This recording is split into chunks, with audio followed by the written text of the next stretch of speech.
If you're a gardener and you've probably experienced a leaky faucet out in your garden or near your home, leaky faucets are annoying, number one, but can also crack during winter as the water freezes and expands in the nozzle of the housing of the piping.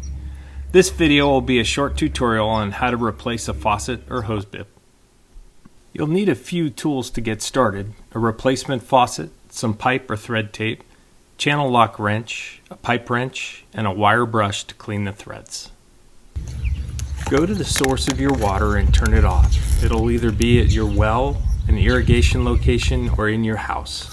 Go back to your faucet and turn it on and drain the water out of the line. If you have many hose bibs or outlets on your water circuit, you may have to go to the lowest point and drain it to get the water out of the system. Once the water is drained out of the system, you can grab your wrenches and get started. So just remember, with the pipe wrench and the channel lock, you want to go in the opposite direction. Remember, lefty loosey, righty tighty, so you want that hose bib to turn left and rotate out. Once you get it loose, you can grab, typically most of them have wrench fittings at the bottom. You can twist it out. This one has a nipple that I'll clean here in a minute.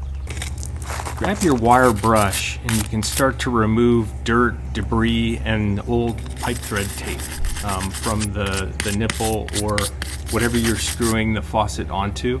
This is an important step. Anything that gets in there can create a leak or create a problem.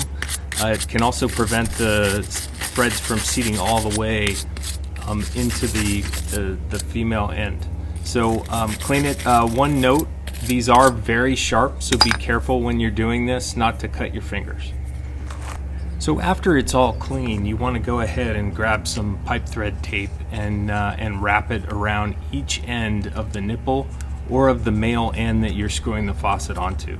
This provides a nice seal and prevents it from leaking. If you screw just the bare nipple or the bare threads to bare threads, you'll actually have leaks and you won't get it to seal correctly. So important step. Takes a little practice, but make sure you spread the full width of the tape and cover the majority of the threads. Crack it off, and then once you have that done, you're ready to put the thread into the female end. You can screw that in, and then we'll put the new faucet on top as well.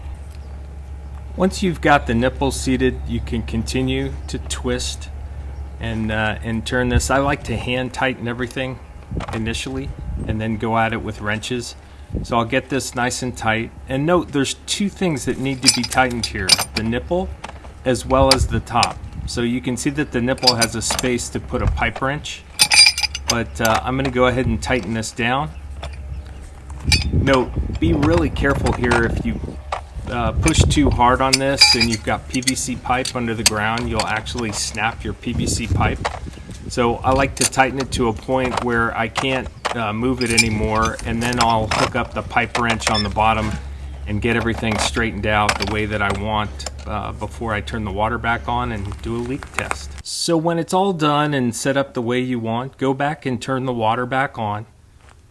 Check for any leaks. Then turn on the hose bib and get the water to flow out. Tighten it down and make sure you have a leak-proof joint. That's it. If you like it, please subscribe and go to our website.